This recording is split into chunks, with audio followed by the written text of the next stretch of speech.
I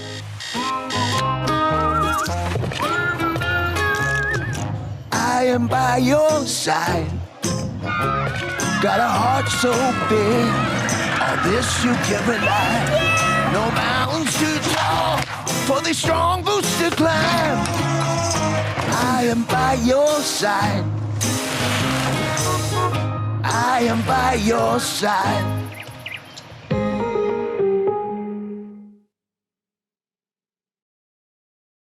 You know, you may think, well, miniatures, it's easier because he's not going to get soft with just reducing the size.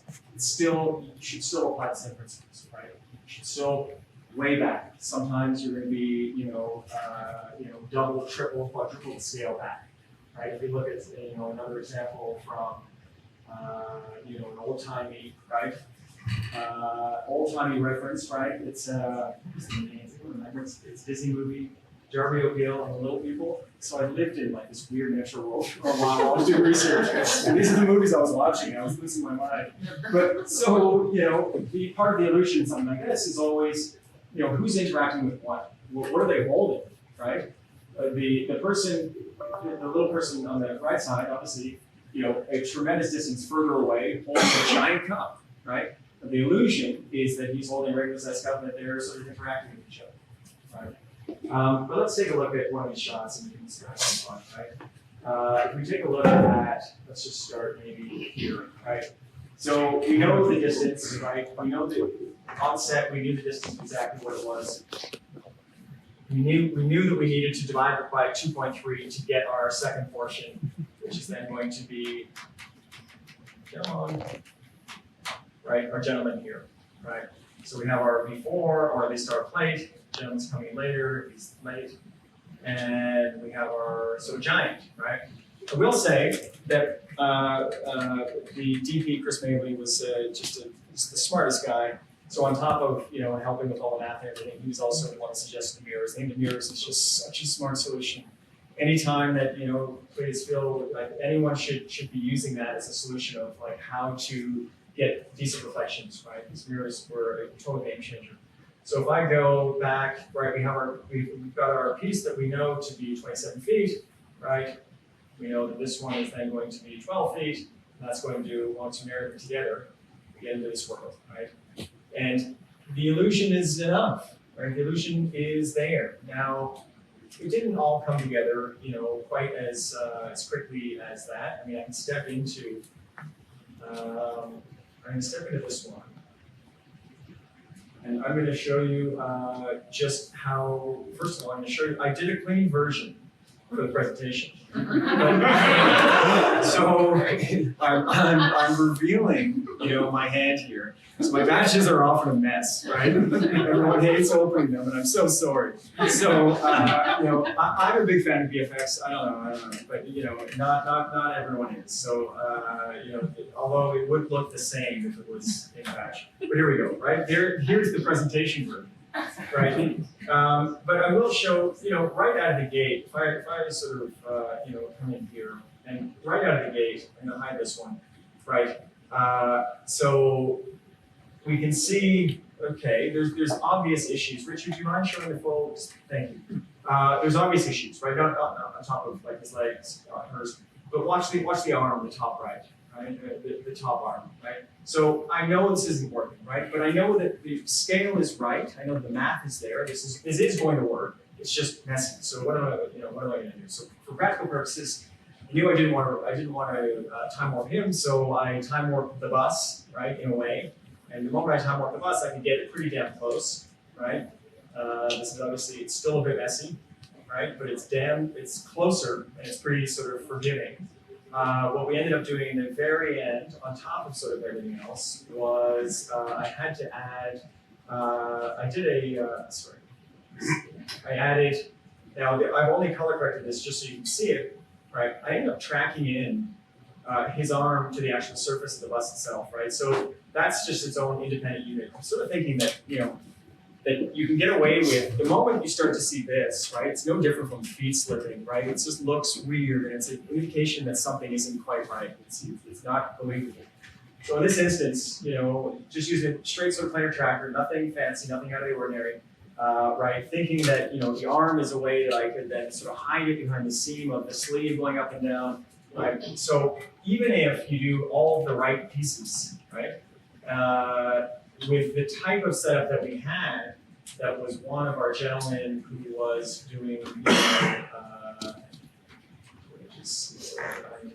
here, right? There's no way that the timing of this thing is ever going to pull correctly. There's no way that these things are ever going to line up. So you're still going to have to do a whole bunch of legwork to make it work, right? You still need to get it. Like I want to use a scalpel all the time, but I end up using a sledgehammer a lot, right? You just need to just ram it through, right? And find a way. It's not always pretty, right? The batch is an indication of that, but it works, right? So at the end of the day, on a shot like that, there's a lot of little pieces that sort of come together to make it work, right? And I think in this case, this one it turned out really, really well. We get the same thing, right, with that reflection in there, right? I just think that had we not had that, how else do you shoot it? You ask them to do another take, you flip the camera around, it's never gonna look right, it's a mess. But with this type of thing where we had these reflections baked in, right, already, right here, that's genius. No, really, it's like it just turned out really, really well. So let's take a look at another shot that is a bit more of a sort of a breakdown. So let's rip into it down here. Let's see. So this one was we had a, Richard, do you mind going back to? Sorry. Thank you. So this is the BG, right? This is the shot. Right? I keep calling it the BG, but it's not. This is the shot. Right? We just don't have our larger than life personification of the brand. Right? And being responsible in this situation. Right? So there's a couple of complications here, right? I'm going to show you sort of where we ended up, which is in here, right? One of the big ones was the shadow, right? The shadow, I know. We know how shadows work, right? We sort of study these things, we sort of spend too much time sort of trying to figure out how these things work. We know that the moment you occlude light, if you occlude light with something else and stack it, it's not going to get any darker, right? You can't just add half black, and it becomes this other thing. It's like it's occluded once, and it becomes this sort of dark area. So here, what we ended up doing, I think it was Alexa that's helping out on this shot. I do have to say that there was a bunch of artists that did help out. Lauren helped out, Alexa was helping out. A whole bunch of artists were McGregor. We all sort of pitched in. It was a real sort of team effort. But on this one, it was interesting because what we had to do, we had to build, right, what I consider sort of like an on-state and an off-state, right? So we had to build. This is pre-Gen Fill, by the way, I will say. So we did it the old school way. This was we had to build an off-state. So you think of this as being just like the shadow. It's the shadow pass, right? And then we had our, if I step into the actual, into the action, you can see, the action, let's see. Let me do this one instead. You can see that we have a matte pass, right? So the matte pass was nothing more than I had to figure out a way to get this, this pass, right? I already had this matte, so I just had to then anchor here, flip it this way, and then sort of tilt it a little bit. I could see already the shadows were sort of tilted down. And then it's a matter of sort of illuminating the dark pass, right? I'm not trying to sort of, say it's not without its sort of, little bits. I would never be able to sort of, particularly this crowd, be able to sort of trick you guys into thinking that it is not addressing all of the issues, but I think it looks pretty damn tight, right? All things considered, and it's enough to create the illusion, right? There was another thing that sort of came up in this one that I thought was sort of right, that illuminates sort of what it is that we do in an interesting way, right? Because what we ended up happening was they ended up being upset that the glass was too clean, right? They were like, it doesn't look like glass. No one I put it in, they're like, it doesn't look real. It's like, well, they're like, the glass, we can see that there's no glass. I'm like, well, the glass is totally clean, right? Like there's nothing there. And it's sort of the perfect example of something that to illustrate sort of sometimes where we find ourselves in this industry was, you shoot something that has a a clear blue sky, or it has, let's just say it has birds flying in it, and they will say, you gotta lose the birds. And they're like, okay, we lose the birds. You make a map painting, and they're like, looks fake, gotta add some birds, right? So it's like, the moment there are imperfections that are natural, they gotta go. The moment they're not there, you gotta add the imperfections. So these are the little things, right? So I had to build, right, I'm trying to think, right? We had these guys, if I do the out, right? Those little, tiny little hits, right, can help. Little imperfections in there. If I do, I ended up using some dirt, right in the flanks. The first time I've ever used these before, which seemed to offer a whole bunch of, little imperfections that I then just blurred, histo, blur, color correct, and this gets me, right, I kiss these guys in, and the moment I kiss those guys in, it becomes something, you can see the surface of the glass, right, just a tiny little imperfection, right, I mean, looks all of a sudden believable, even though, you wouldn't be able to see him clearly anyways. Oh, and a little chromal warp at the end, right? Like my favorite friend, who comes to the rescue all the time, right? So a tiny little bit of chromal warp, and I don't even care if his head is a little bit in it. It doesn't even matter to me. Like it still just sort of smushes those edges a little bit together, which I'm just the biggest fan of. So that was another shot that I think required its own little bit of sort of attention. That was a difficult one. I will say I've got two more little things to sort of talk about. Are we still okay on time? Okay, I think we're. I've got two little things to talk about. One of them was on set, the director was sort of sweating. We had to have something that was photoreal, and I kept promising him photoreal. I was like, listen, it's going to be indistinguishable from the real thing. Like you have to trust me. This is going to look so good.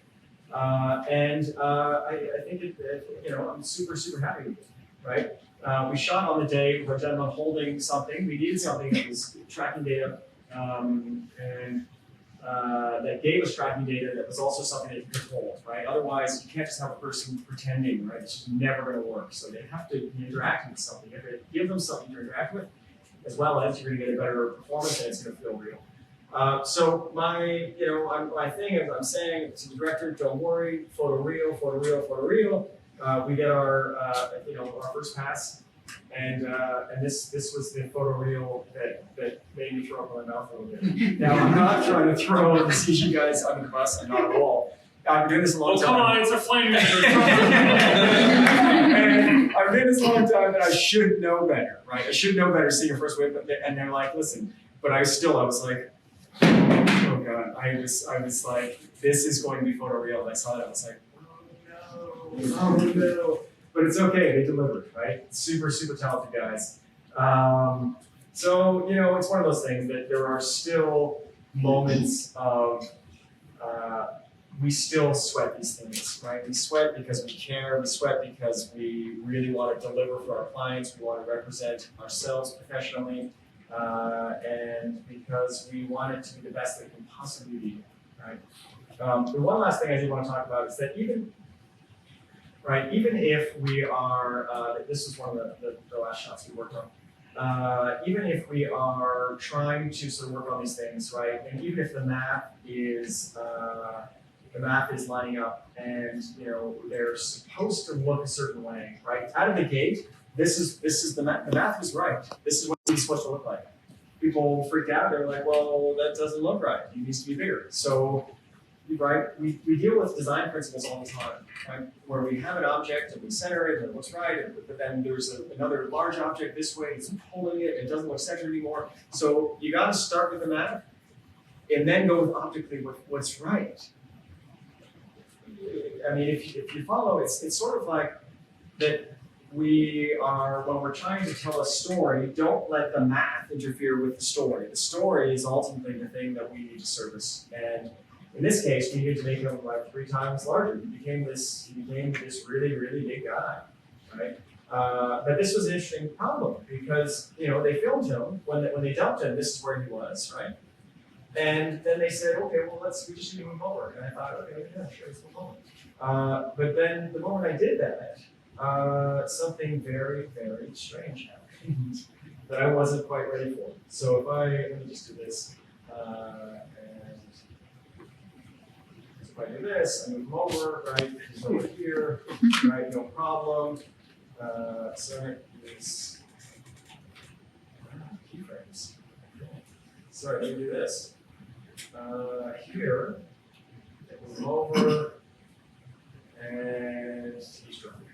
Right? I'm telling you, this was something that I put all the pieces together at the beginning, and then I started to work through it. I looked at that and I was like, I'm gonna come back to that.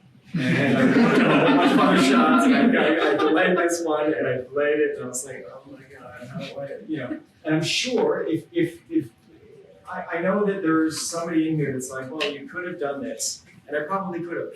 But I didn't. I did something different. So I'm sure that there's a more elegant solution. What I ended up doing was I ended up moving the road. So we ended up doing that, right?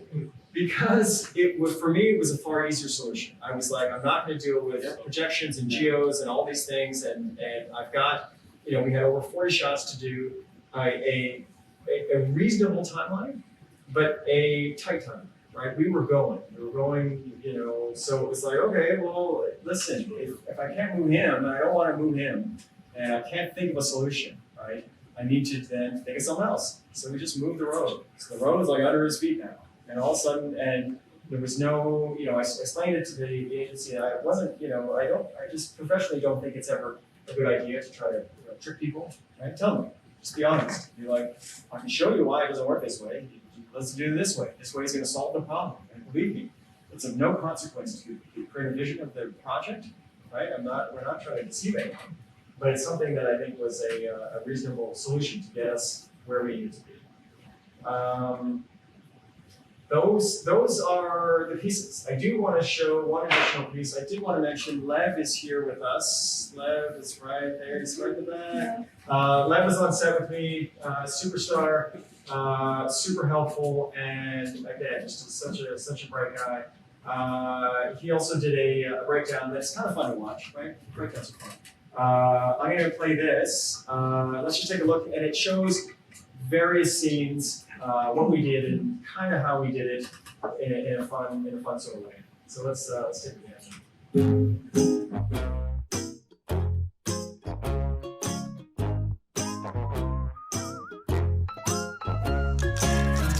I am by your side. Got a heart so big. On this you can rely. No mountains too tall for these storms to climb.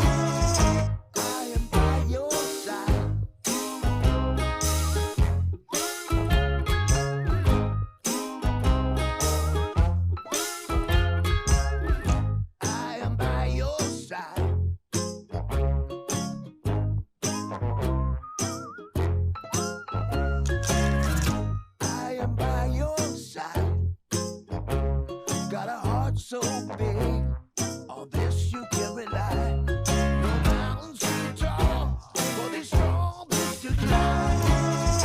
I am by your side.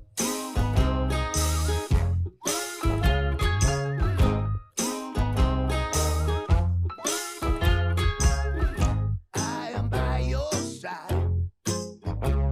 Got a heart so big, on this you can rely.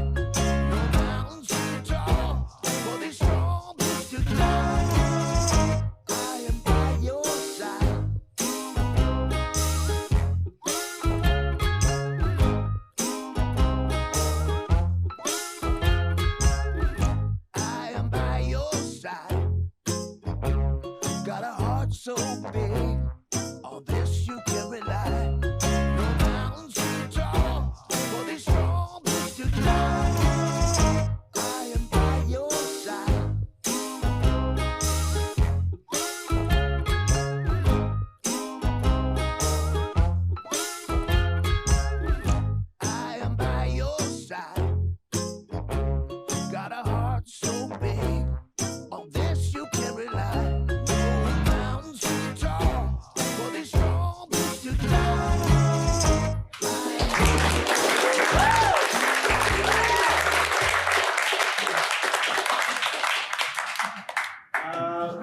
That's really it, right? I will say that the key takeaways are figuring out the math behind it.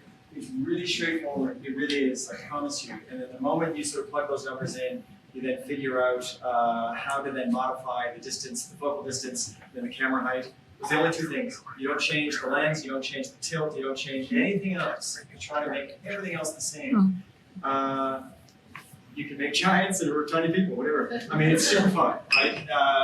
And I do mean this. If you find yourselves in a position where you're about to embark on something like this, just reach out. I mean, I'm happy to talk to anyone about it, right? I firmly believe that as a community, the more that we know collectively, we are stronger and smarter and use the resources around you, right? I firmly believe that. A rising tide will raise all boats, right?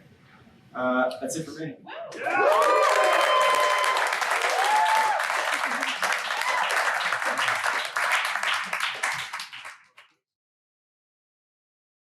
I'm funny loud. I'm American. All right, so there's this crazy thing that's been invented recently called the, I don't even remember what it's called, but something Atomos Ninja recorder.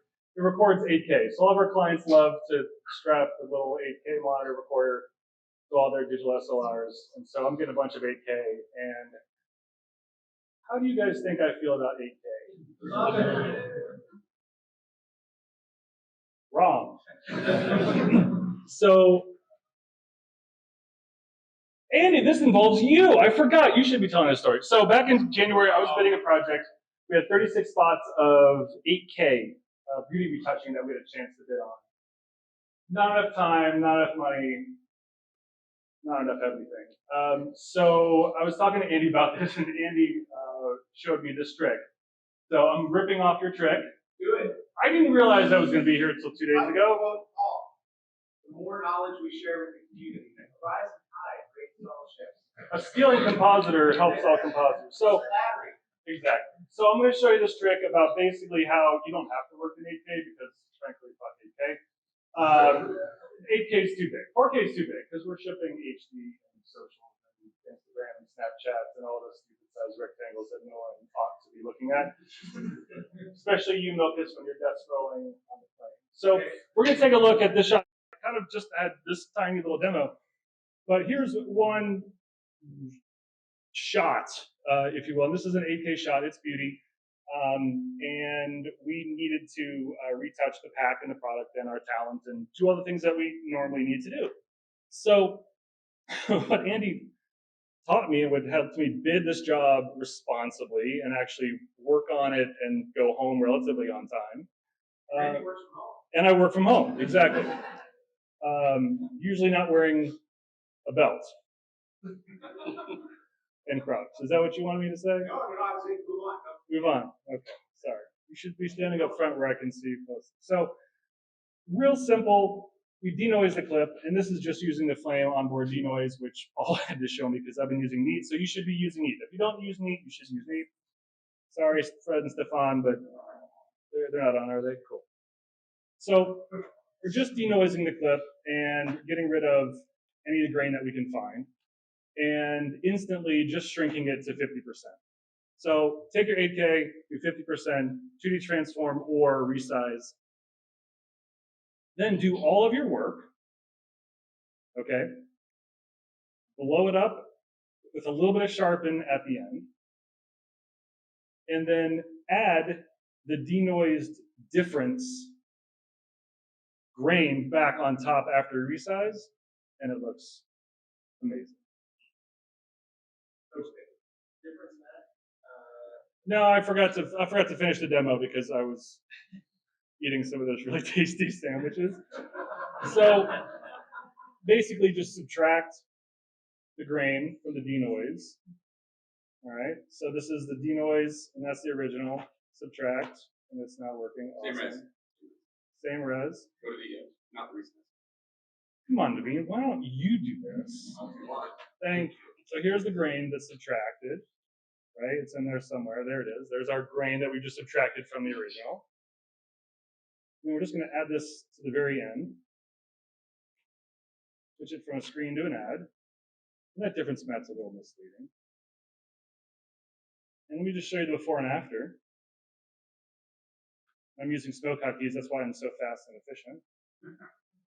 And so let me zoom way in, and this is the before and after.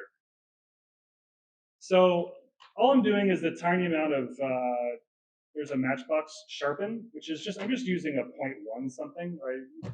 But even if I were to defeat this, not duplicate, bypass it, you'll see that it's pretty darn close. Like from back here, you can't tell, right? From up here, okay, maybe you can tell a little bit. That's before and that's after. See, there's just a little, you can see a little of that difference. But if you turn the sharpen back on, not that one, you knucklehead, this one.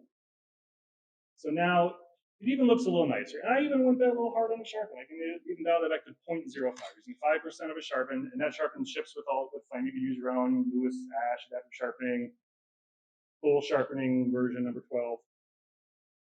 And that's it. So fuck 8K.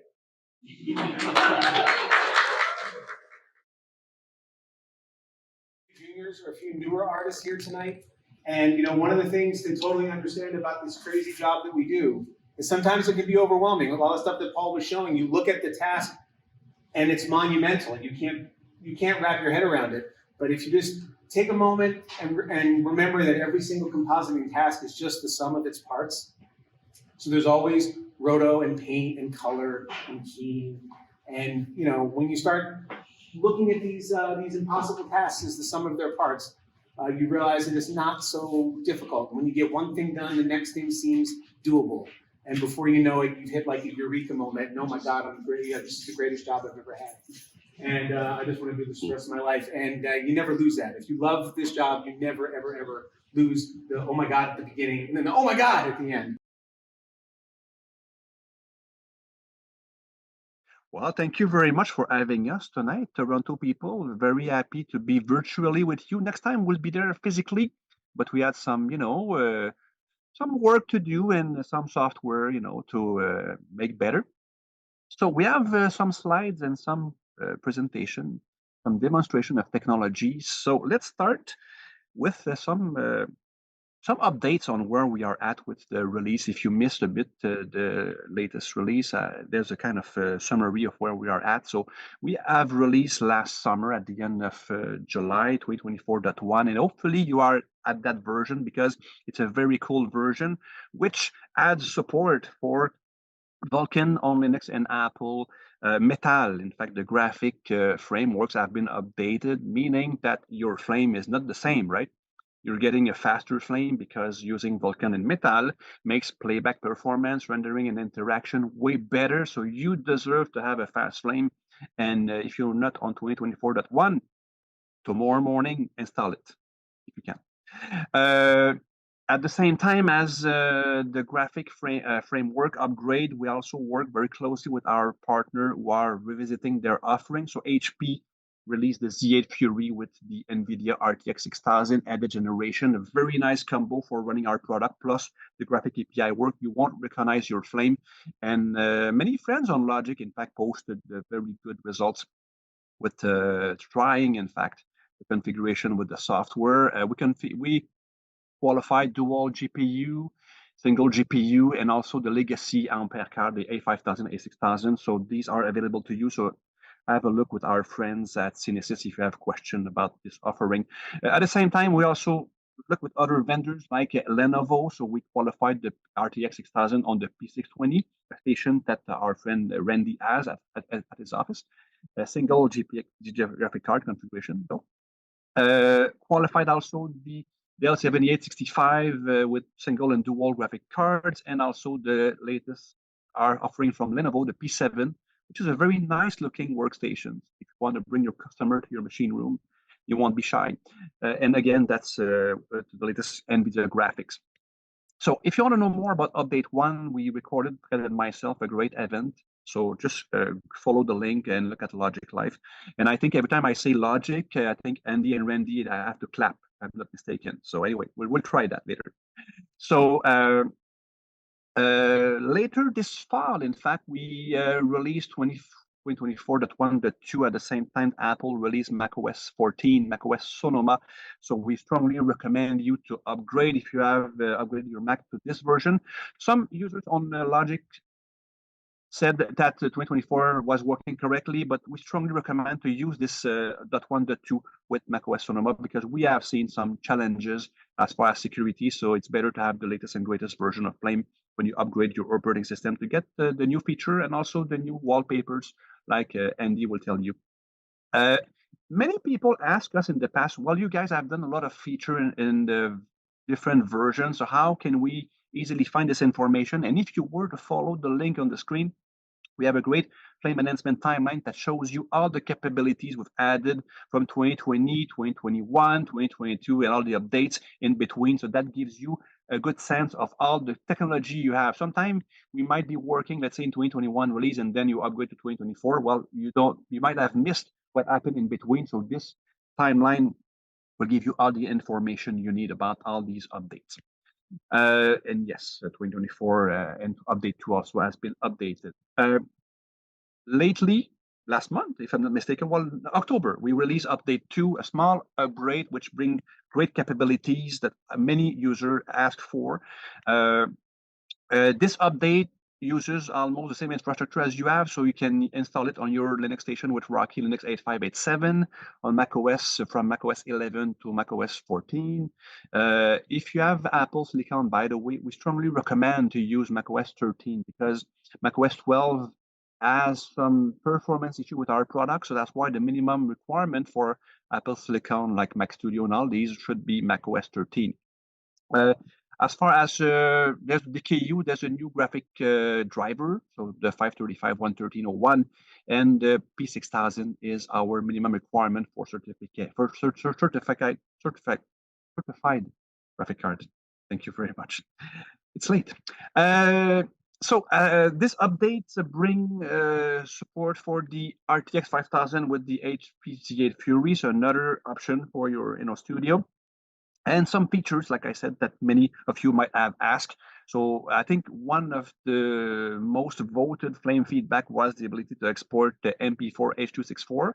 Well, now that's a part of the product, so you are able to encode, yes, without having to go to media encoder or do some magic tricks. So you're going to be able to, go in media export, have a lot of presets, or even create your own presets if you want. You can, in fact, use one of the 8-bit or 10-bit encoding, where all these profiles for 8-bit and 10-bit encoding for long up and AVC intro. So then you can provide your customers high-quality content that will, ease your finishing and delivery workflow with our products.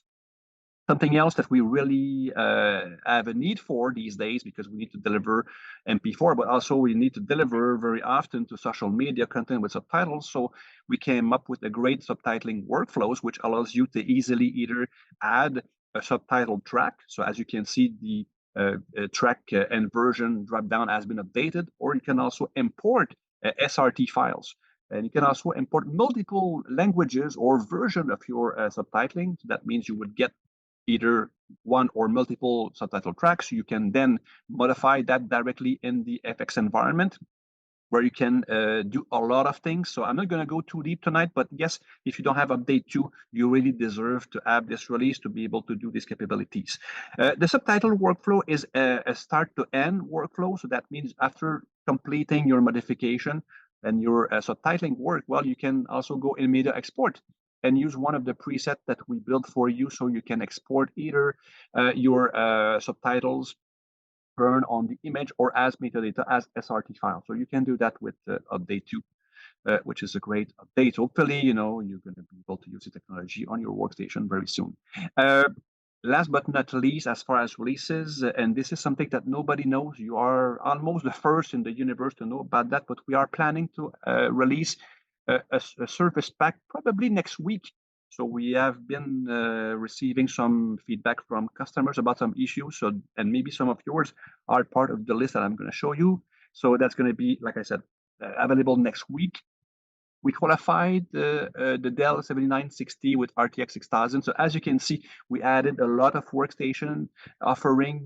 So all vendors are revisiting their offering. So this is the Threadripper Pro version of Dell, similar to the Lenovo P620, 920, but whatever. So it's using the RTX 6000 card. So you're going to be able to use that with the DHU 18.2.1, which will also be available next week. So again, if you have questions about the hardware, ask your CineSys friends. They're going to be able to route you to the right place. We fixed, like I said, some defects. So I'm not going to go through all of these, but there are issues related to action, to batch, to media export, to desktop paint and batch paint.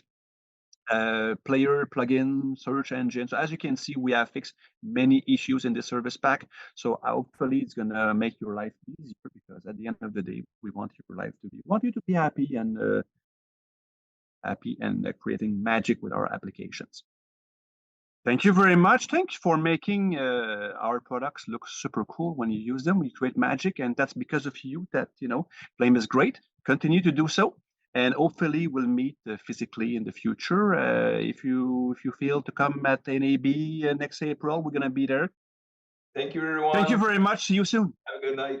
Bye-bye. Bye.